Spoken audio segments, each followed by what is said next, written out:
என்ன அப்படின்னா, நீங்க 6 டேக் முடிஞ்சு 7 டேக் முடிச்சு கொடுக்குறீங்க, நான் இனிமேல் வார்த்தையை பிடிச்சி பாட முடியுமா அப்படின்னாரு. இது என்ன உங்களுக்கு என்ன கஷ்டமா? ஜானகி அம்மா கூட கஷ்டம்னு சொல்லலாம், தெலுங்குல எழுதி பாடணும்னு. நீங்க தமிழ் தான், நீங்க பாடிடலாம், ஒன்றும் பிரச்சனை இல்லை, பாடுங்க அப்படின்னு. அதுக்கப்புறம் அவர் திடீர்னு பாட்டுல லைன் பார்த்தாரு. விளக்கு வச்ச நேரத்தில் மாமா வந்தா மறைஞ்சு நின்று பார்க்கையிலே தாகம் வேண்டாம், நான் கொடுக்க அவன் குடிக்க, அந்த நேரம் தேகம் சூடு யாருன்னா, என்ன இப்படி எல்லாம் எழுதியிருக்கீங்க? ஏங்க நல்லா கிளுகிழுப்பா எழுதியிருக்கேன் இப்படி சொல்றீங்க? இல்ல நான் இதெல்லாம் பாட மாட்டேன். ஏன் அப்படின்னு, நான் மாலை போட்டிருக்கேன். நான் சொன்னேன், உங்களை யார் மாலை போட சொன்னா அப்படின்னு. என்ன யார் மாலை போட சொன்னாங்க நீங்க கேட்குறீங்க?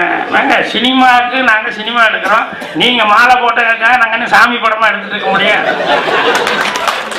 ஒண்ணு மாலை போடுற நேரத்தில் நான் கம்போசிங் உட்காரலன்னு சொல்லுங்க, இல்லைன்னா கொஞ்சம் மாலையை கொஞ்சம் மறைச்சு ஏதாவது வச்சுக்கிட்டு எங்களுக்கு என்ன வேணுமோ அந்த கிளுகிழப்புக்கு அதை மறந்துடுங்க, சாமியை மறந்து இதுக்கு வாங்க அப்படின்னு சொல்லி அப்புறம் ஒரே கோவம். அப்புறம் ஜானகி மேல லைன் நல்லா இருக்குன்னு பாடுறேன்னு சொன்னோடனே அப்புறம் இவரும் பாடினாரு.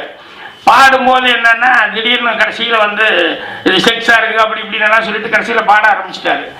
பாடிட்டே இருந்தவர் கடைசி லைன் பல்லவி பாடும்போது, விளக்கு வச்ச நேரத்தில் மாமன் வந்தாங்கிறதுக்கு பதிலா தன்னா நன்னா அப்படின்ட்டாரு. அப்புறம் அடுத்தது மறைஞ்சு நின்று பார்க்கையில சரி நான் அப்படின்ட்டு அப்புறம் சாரி அப்படின்னு பாட்டு முடிஞ்சு. கடைசி நேரத்தில் நீங்க கொடுத்ததுனால எனக்கு வார்த்தை டக்குன்னு மைண்ட்ல வரல, ஒன் மோர் டேக் அப்படின்னு சொன்னாரு.